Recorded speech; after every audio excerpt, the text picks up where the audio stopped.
culpa, como recalco otra vez, de un gobierno débil. Y es más, nos quedamos aquí de brazos cruzados, seguramente viviendo en lujosas casas, cuando muchos de los sitios pasan por unas condiciones deplorables. Y es más, les aseguro que el próximo atentado que haya en Europa no van a ser para ustedes gente X, porque parece que las pasan por alto, sino van a ser sus propias familias. Van a ser sus propias mujeres y sus propios hijos los que van a morir. Y entonces ahí sí van a querer aprobar esta resolución. Porque dicen, no, seamos pacíficos, pero seamos pacíficos ¿con quién? ¿Con terroristas? ¿Es que acaso vamos a tratar aquí con gente que ha estado rompiendo tratados de paz y que ha estado privándole el derecho a todos sus ciudadanos?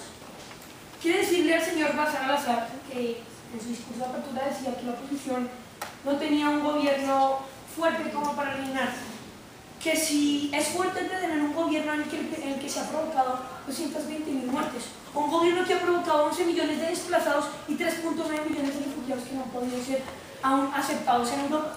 ¿Y saben